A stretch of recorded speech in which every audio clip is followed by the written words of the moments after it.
Now, the Commissioner of Police in Ondo State, Adebowale Lawal, has advised the youth to distance themselves from all forms of criminality that could lead them into trouble. Adebowale made this known in Akure while parading suspected killers of students of Adekunle Ajasin University, Akumba, Akoko, recently. KAFTAN television reporter Temitope Adedeji, who was there, reports. The Ondo State Police Command has arrested the landlord and other suspects in connection with the gruesome murder of two students of Adekunle Ajasin University, Akumba Akoko, who were declared missing recently.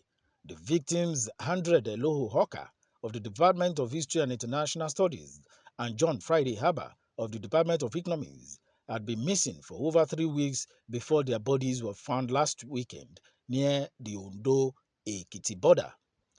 According to the Commissioner of Police, Adebowale Lawal, the landlord identified as Abba John Friday allegedly ordered some suspected cultists to deal with the male students for being rude to him.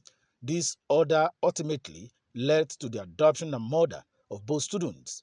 Kidnapping, rape, armed robbery, and murder of two Adekunle Ajasin University Akumba Akoko students. Following a petition dated 24th June 2025, submitted by G.O.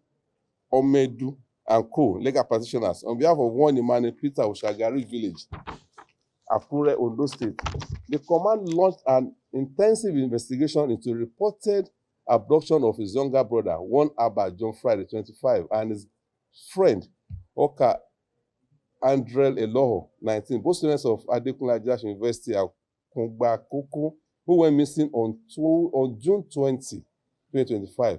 Upon receipt of the complaints, the tests from the anti-kidnapping swung into action. Forensic tracking led investigators to Computer Village, Ikeja, Lagos, where an iPhone 14 Pro Max belonging to one of the victims was recovered from one Abdul Muhammad Mubarak, 38. Mubarak confessed to purchasing the phone from one Ojo Michael, whose arrest subsequently affected in Aramoko, Ekiti. A Lexus RS 350 vehicle belonging to the victim was also recovered at the point of arrest. Under interrogation, Ojo Michael confessed to participating in the robbery, abduction, and eventual murder of the victims. He further disclosed that the operation was masterminded by one Onadele Femi, the landlord of the male victim, who allegedly engaged him and another accomplice and further scholar currently at large. The police commissioner further disclosed that 800,000 naira was transferred from one of the victims' accounts during their captivity. Michael had also admitted to raping the female student before killing her. He reportedly told investigators that she was murdered because she recognized him and could expose his identity. Both victims were then killed to prevent them from revealing their attackers. Their bodies were disposed of at different locations between Agbado and Ode-Ekiti. To carry out the crime, investigations revealed that the sum of 800,000 was transferred from the victim's account, that's the male victim now, account during their captivity. Michael also admitted to raping the female victim. Upon recognizing him and unmasking his identity, she was executed along with her friend to prevent them from exposing the perpetrators. Their bodies were subsequently disposed of at separate locations between Agbado and Ode-Ekiti. Further investigation led to the arrest of Oladele Femi, who during confrontation confessed to initiating the plot and aided in the concealment of the murder. Acting on his confession, detectives recovered the body of the female victim in the bush near Ode-Ekiti. It has since been deposited at the General Hospital mortuary for autopsy.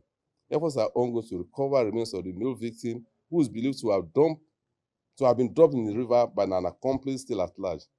According to the police boss, who said victims, young and promising undergraduates, were senselessly raped and murdered in cold blood, the command will ensure those involved are brought to justice.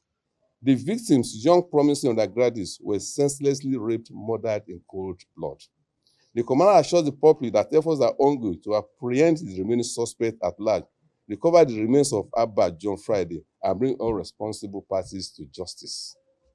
In a separate development, the commissioner announced the arrest of a notorious cultist and long-wanted fugitive linked to several violent court-related attacks, including murder in Ondo town and surrounding areas.